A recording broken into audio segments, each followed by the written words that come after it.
আমরা বলতে চাই, আপনি ইতিমধ্যে আপনার ব্যর্থতার 16 তলা পূর্ণ করেছেন।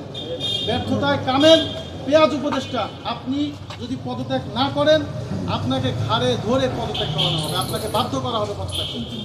আপনার কোনো যোগ্যতা নাই, কোনো কমন সেন্স নাই রাষ্ট্রের স্বরাষ্ট্র উপদেষ্টা হিসেবে থাকার, যিনি আইন শৃঙ্খলা নিরাপত্তা নিশ্চিত করতে পুরোপুরি ব্যর্থ হয়েছেন।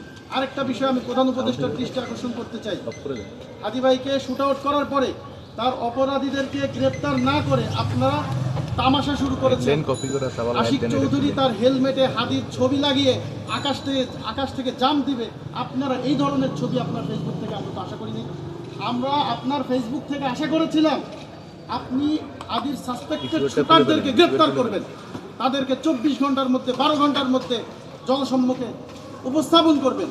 আমরা মনে করি রাষ্ট্রের যে গোয়েন্দা বাহিনী আছে, এই গোয়েন্দা বাহিনী পুরোপুরি ম্যাল ফাংশন করছে। এক অকার্যকর কোনো একটা বাহিনীর যদি অকার্যকর হয় সেটা এক প্রশ্ন, যে ভাই এটা কাজ করছে না, এটা ফাংশন করছে না, কিন্তু যখন ওই বাহিনী ম্যাল ফাংশন করে সেটা অনেক ভয়ানক। আমাদের মনে করি আমাদের গোয়েন্দা বাহিনী ম্যাল ফাংশন করছে।